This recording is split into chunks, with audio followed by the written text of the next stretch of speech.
الدستورية العليا اليمين أمام الجمعية العامة للمحكمة إجراء انتخابات رئاسية مبكرة على أن يتولى رئيس المحكمة الدستورية العليا إدارة شؤون البلاد خلال المرحلة الانتقالية ولحين انتخاب رئيس جديد.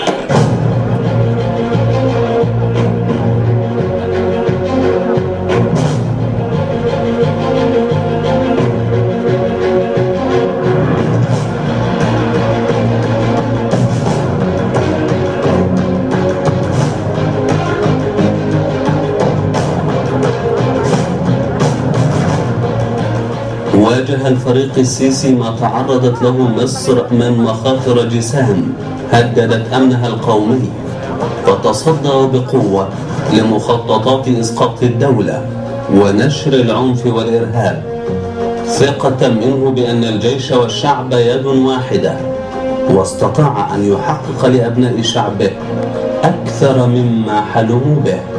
أقول لكل الناس وأقسم بالله على ذلك قدام اللي بيجري في عروضنا دي لمصر وأهل مصر بس. نشهد يا سيادة الفريق أنك وعدت فأوفيت، أرت بنا بحكمة واقتدار إلى بر الأمان، وحق علينا أن نرد لك هذا الجميل حبا وولاء. عشت زخرا لمصر وللمصريين.